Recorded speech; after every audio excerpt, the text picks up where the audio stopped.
kiss for you.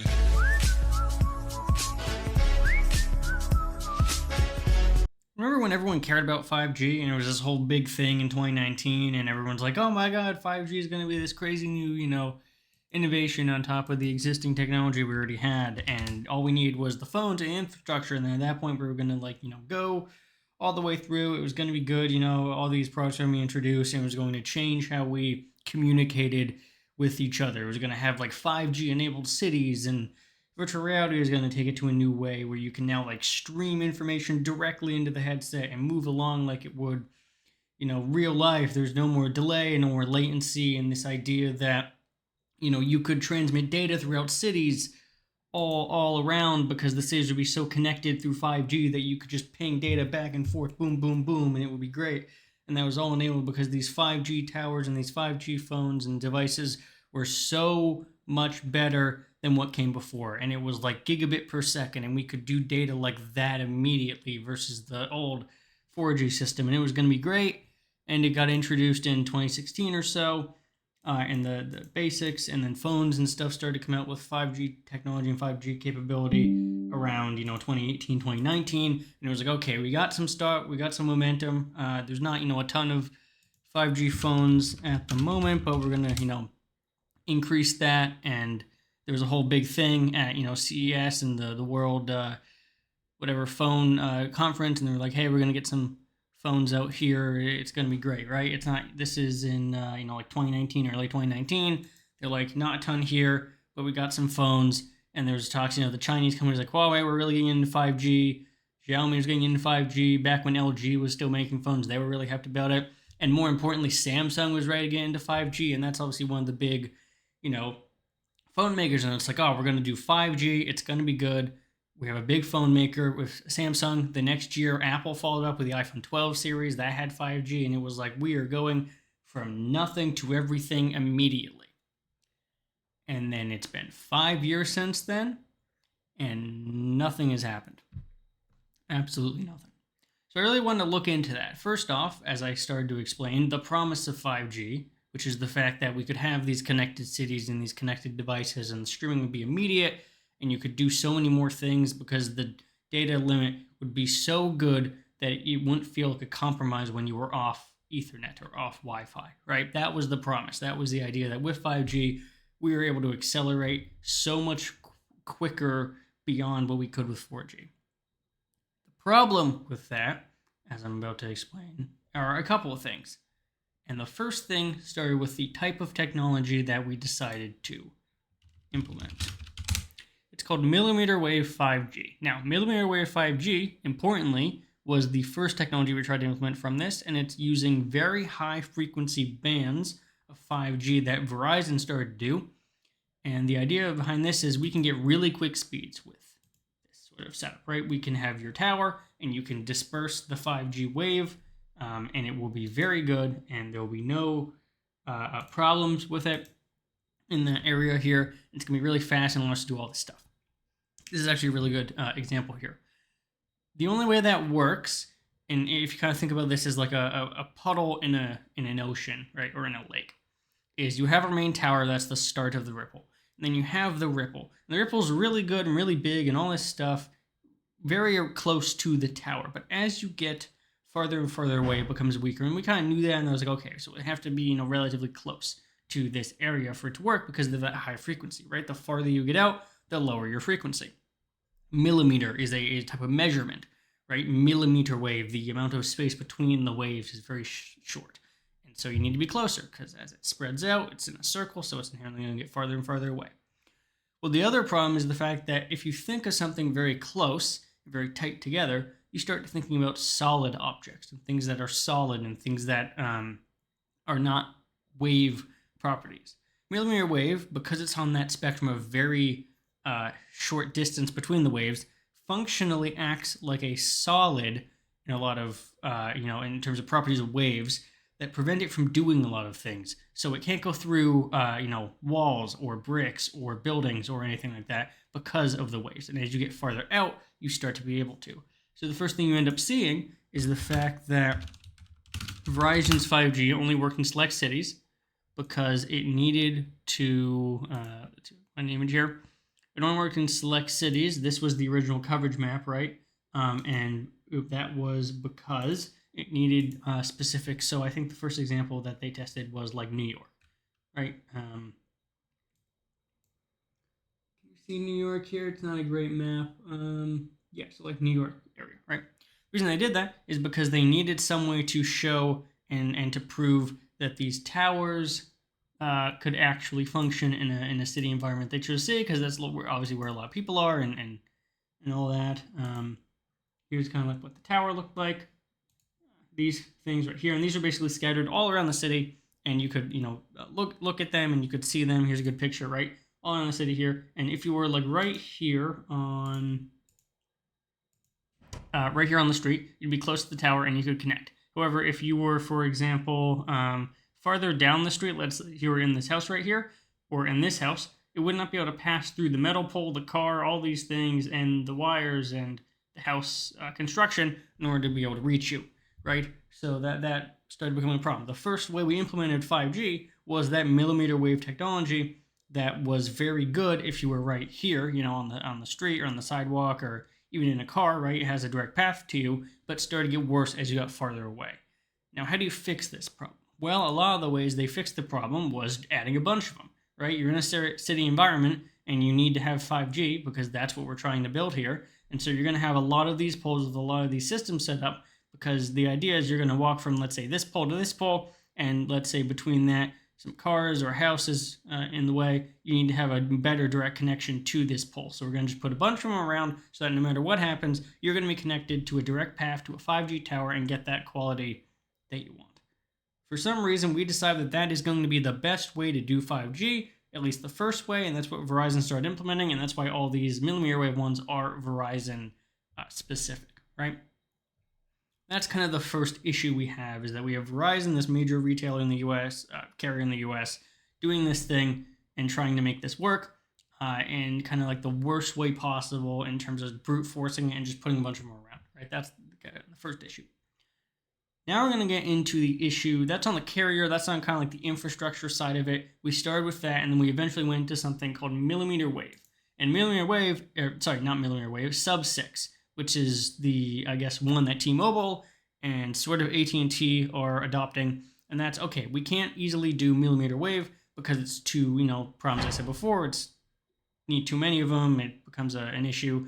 And so we're going to do sub-6, which is still 5G, because it's still using the 5 gigahertz, 6 gigahertz, band, and it's still technically higher speeds. But the main issue is that it isn't nearly as fast, right? If you can get like 1,000 megabytes a second with millimeter wave, you can get, like 300 or so with sub-6. So while it's still good, it's not nearly as good, and it still had that problem of, okay, you have more range now, but it's not as consistent, right? You're not consistently going to get the spread you're looking for because sub-6 is such a wider band. You're not going to get as consistent, device kind of coverage, right? So if we look at a map, we have sub-6 5G map. If you look, we have a map. Where's T-Mobile? Yeah, T-Mobile's 5G map. It's like here, I think, where it's like covering most of it, right? Compared to Verizon's map, which was definitely a lot smaller, and that was because obviously sub-6 can cover more, but it's not as consistent, right? So if you're in California, you might have really high good at the peak that a sub-6 could do, but if you're in the middle of Texas somewhere or in the middle of, like Dakota or whatever, you might not be getting that speed that you desire, right? Because that sub-6 isn't as good as millimeter wave. So those are the two, options. You got sub-6 and you got millimeter wave, and we started with the worst one, or the one that isn't as easy to implement, and we gradually decided, hey, we should probably do sub-6, right? So now we get into, that's the infrastructure of it, and that's how that's set up. And that was set up, this was set up a while ago, right? This was in like 2019, 2020. So this has already been set up here for a little bit. So now we kind of got to look at, okay, we have our infrastructure set up. That's either 5G in terms of millimeter wave or sub-6. So that's all taken care of. That's already set. So now the other thing we have to do is get phones out there, right? Because this infrastructure we have set up doesn't really matter if we don't have phones to support it, or other devices that support that 5G modem, or not modem, chip, right? First one to do it around is this batch here in 2019, and it was the 5G version of the Samsung Galaxy S10. Had a 5G version at the time, which we'll get to in a second. Apple then followed a year later, and so momentum is building, right? We got the infrastructure, we got the phones, we're kind of headed towards success with 5G because we're setting ourselves up. The 5G phones aren't too much more expensive than the normal phones, and as of 2019 and 2020, there hasn't really been a ton of problems recorded, right? Unfortunately, that does not stay for long because what we end up realizing is we have a ton of problems that start to come up as we get more and more 5G phones and we start to look at the infrastructure around it and all that. So I have a couple of things here I want to look at. First off, there was a bunch of issues with the S10 5G just in general. So right here we have a couple of them. This is obviously the Google AI thing, but I did confirm these and they are correct largely. There was a lot of issues that happened with the 5G, and that's obviously kind of in part to do with a lot of the 5G chips that were out at the time, but we have things like overheating, right? The chips were very hot, running very hot, and so they weren't super adjusted because I believe this was like kind of the same body as the 4G phones were, so it wasn't really adapted to the 5G. It didn't have all the things you would need because this obviously did, because it's 5G, have the antennas and have the chip in it and stuff that tended to run hotter, and so it wasn't as built for that, and so overheating issues became a problem. It also had network issues again because we were just trying to figure out what the best way to place these antennas were, so there was some problems with that. There's some screen issues due to that new chip and the new antenna bands and stuff, obviously having a problem with that phone because it also didn't release at the same time, right? So we had the normal phones releasing usually in February, and this one released a couple months later, so supplies are going to be different. There's going to be probably different screens and different components that might not have been the first batch and the later batch, and those end up being a couple of an issue, and that's how you get the last two here. But the first two are definitely related to that 5G chip. So already we're starting to see issues in the production of 5G chips and the production of 5G phones, and sort of the quality of 5G phones. Now, obviously, these are things that are going to be ironed out, but it's just to show that we kind of ran into this head first and didn't really 100% know what was happening and know kind of where we're going with this. And a great example of kind of where that shows up is the fact that the 5G chips that we have didn't have the ability to do 4G in the way we think about 4G now. So the 855 Snapdragon chip, which is what Android phones use as their system on chip, as their processing, had a 4G modem on board, right? It had all these things, had 4G modem on board. I believe this was still a 4G chip. The 65, which was the 5G chip, did not have an onboard modem for 4G, meaning it had to basically simulate a 4G chip in the 5G sort of space here. So it could obviously still do 4G, but it didn't have a dedicated chip with it. That means that architecturally, it's at a disadvantage compared to the 4G chip, which had a 4G modem on it. This new one doesn't, right? And this is, I believe, if the 855 was a 5G chip, it had a 4G modem on it, and that was good because that meant that your coverage for both was going to be pretty great. And then as we moved on to not relying on 4G as much for some reason, we got rid of that chip. That obviously from an architectural standpoint isn't great because if you need to go back onto 4G, you can't not as easily, and then you start getting into problems. So that brings me to the problems that we started to have with this coverage. The first problem that came up was the issue of speeds. So if you had a 5G enabled chip in your phone and you tried to basically use that and couldn't because the 5G wasn't available in the area or something, and you ran a speed test for 4G, your 4G speeds would be worse than a 4G phone without that 5G chip enabled. Basically, if you're using 4G on your 5G phone, it was going to be worse than using 4G on a 4G phone because it didn't have that modem in it and because it was trying to use 5G, right, and it couldn't, which is kind of what it was designed to do, so I had to basically fall back on something that's worse.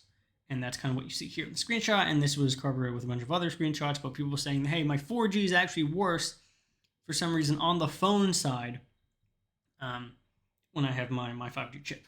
And that also kind of reared its head in the in the infrastructure as well, because as you've probably felt more recently, this is starting to become a problem again. As sort of infrastructure changes, you're not able to get the ability to do 4G as much on these towers, and so your 4G coverage feels like it's weaker all of a sudden because we're not focusing on it as much infrastructurally, and those start to degrade, and then you get problems with speeds and stuff and connectivity and stability and all that. That's what we're kind of facing recently, is because of all this push to 5G, all of a sudden our 4G is getting worse on both our phone side and our infrastructure side. That now brings me to a couple other problems with the 4G 5G transition period. So we already talked about architecturally, right? It doesn't have that modem. That is starting to affect speeds, but it's also affecting things like battery life and battery drain. As we have this screenshot, and there's a couple others here, taking basically, these are battery drain tests, and they're checking with both 4G and 5G data, and they found that the 5G is obviously expending more battery life. Now, these are obviously iPhones, and so they have better battery than, let's say, the Android because of efficiency and stuff, but they ultimately are showing that battery drain is considerably more, right? So this is like time in hours, and so you can see the 5G one is lasting, let's say, 13 hours, and the 4G one is doing 15. So it's an extra 2 hours of loss right there, and these are pretty similar. And so as you implement 5G and use 5G, it's going to drain your battery quicker, and it's also going to drain your battery quicker with streaming as well. And that's what this one shows here. Basically, if you look at the 4G and 5G speed tests, and I think this isn't labeled, but I believe it's battery drain. Yeah, it's percentage. So this was basically a comparison looking at, like, if we have a Snapdragon 8 Gen 1 5G chip, where is the battery draining? And the comparison here was saying that how good it was, that all of a sudden you have a market improvement between Gen 1 and Gen 2. So we had the 5G sucking 41% battery and the Gen 2 sucking 31% battery over the same period of time. And I was like, oh, it's an improvement, right? But if you look at the 4G speed, it's 32, which is the same as the 5G speed for the next one. And so as we're basically getting closer to parity now with what 4G used to suck up with 5G, which I guess is obviously good, but it just means that it was a significant disadvantage that 5G had because it was sucking up more power. So when you don't have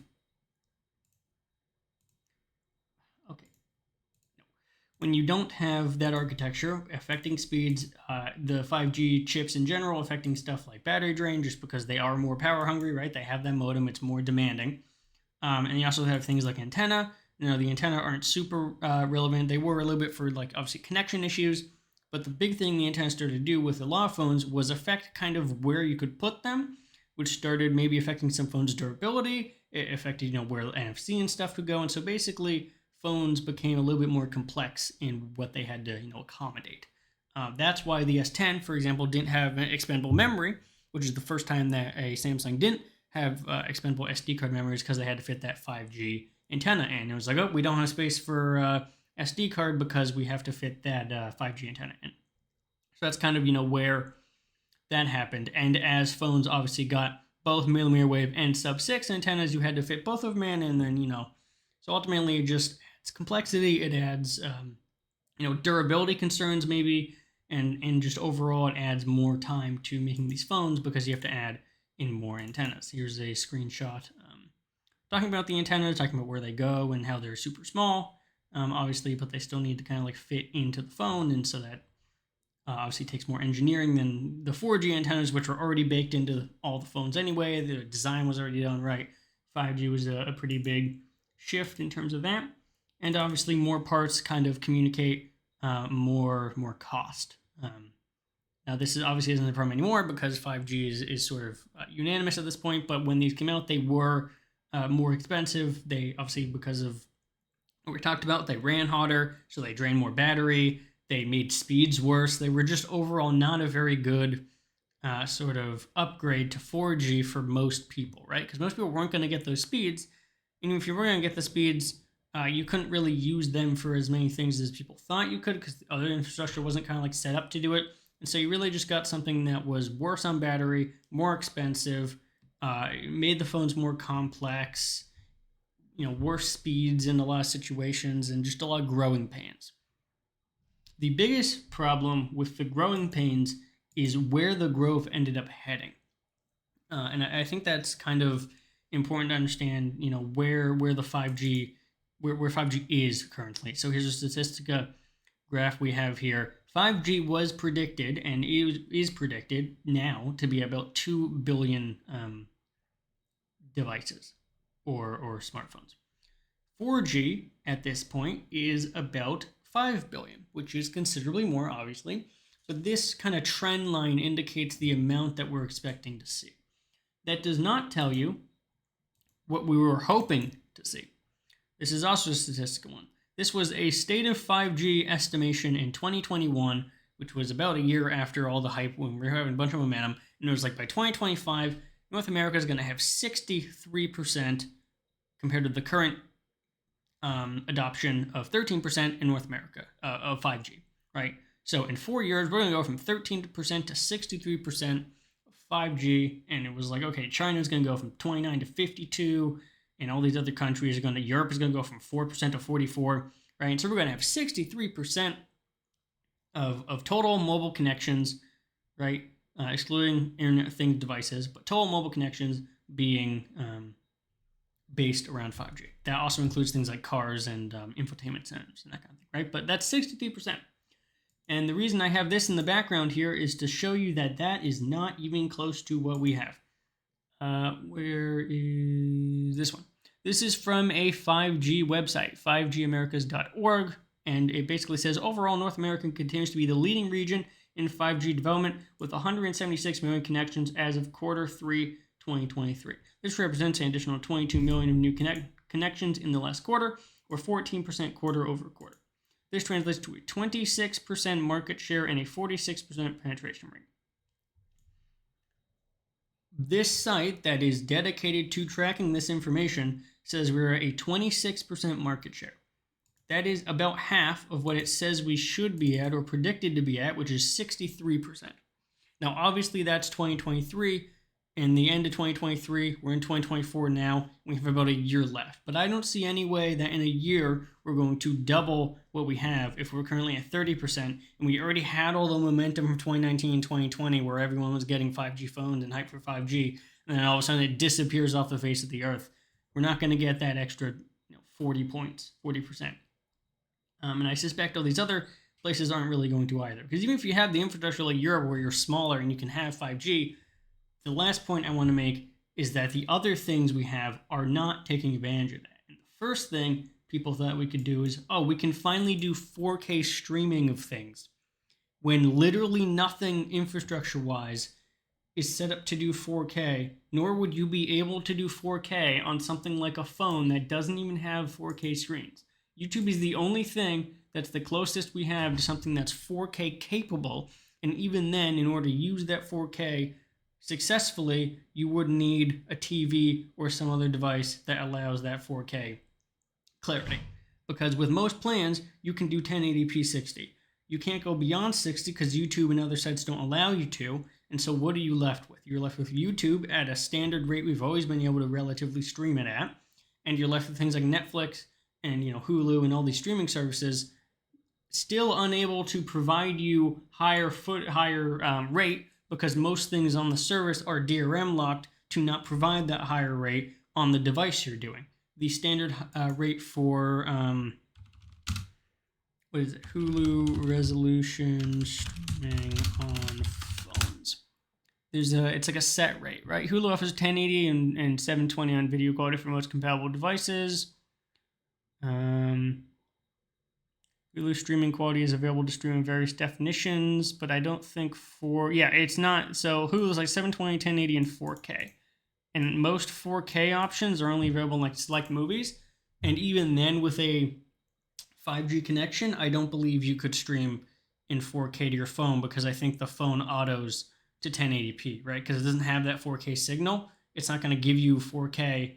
It's going to probably downscale it to something like 1080. So we don't even have the infrastructure set up to stream things at a resolution that would take advantage of that 5G capability, and we don't have ability to kind of utilize other aspects of the infrastructure, right? We can't stream seamlessly virtual reality footage, for example, from one part to the other, right? You're trying to use stuff like Airlink, as we've talked about before. Meta Airlink, which is kind of that idea that you can connect over Wi-Fi or over something like that and stream devices. And everyone's like, "Oh my God, Airlink's gonna be great, right?" And it's like we can finally use it over data. And I'm still pretty sure you need to be connected to Wi-Fi in order to make that work. Like you still need a Wi-Fi connection because it's still more consistent. And 5G would then so in order for that to work, right? Because 5G isn't available on things like your PC, right? So you'd have to like hotspot your phone and then not wherever you're hotspotting your phone not have internet or not have functional internet. So you'd have to like hotspot your computer with your phone's hotspot and then connect your virtual reality thing to that just so that you can get the same quality you could if you also had a Wi-Fi or Ethernet for that matter. It just seems very cumbersome and very useless. It's like, okay, cool, we can stream VR content, and like maybe the idea is, okay, you have like a museum or something, and there's a bunch of virtual reality headsets, and you're able to just stream the content directly there, and it's going to be great for that. But as we said before, you can't be in a place like the let's just take like the Boston Museum of Science for example, right? You're not going to be in this giant building of brick and glass and steel and underground mostly, actually, right?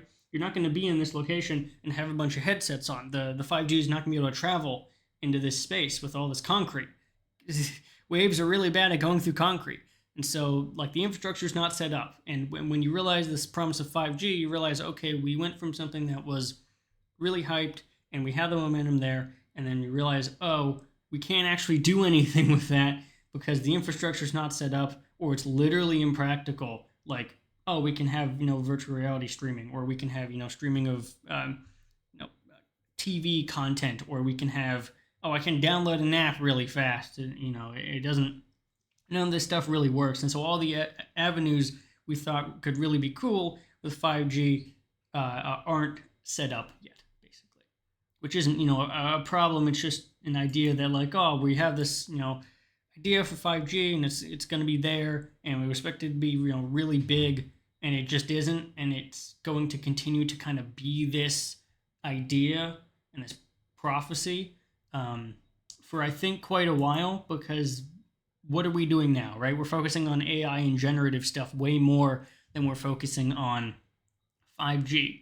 Like, there has been no talks about 5G interacting with generative AI in any way. There hasn't been an idea of like, hey, maybe we could set up a Watson or some kind of a large language model bot that uses 5G to stream answers to the cloud or anything like that. Like, there hasn't really been that discussion because we're not focused on 5G anymore, which feels kind of odd, right? For all this money being poured into it and all that, we're not really focusing on it anymore, which is just, I guess, something that more people need to be aware of. And if this video is the objective is to kind of explain, where that comes from, what happened here. And the answer is, well, we just got over ambitious, right? We tried to go full force, and then we realized, oh, we can't really, we kind of built the train and forgot to put on the tracks, right?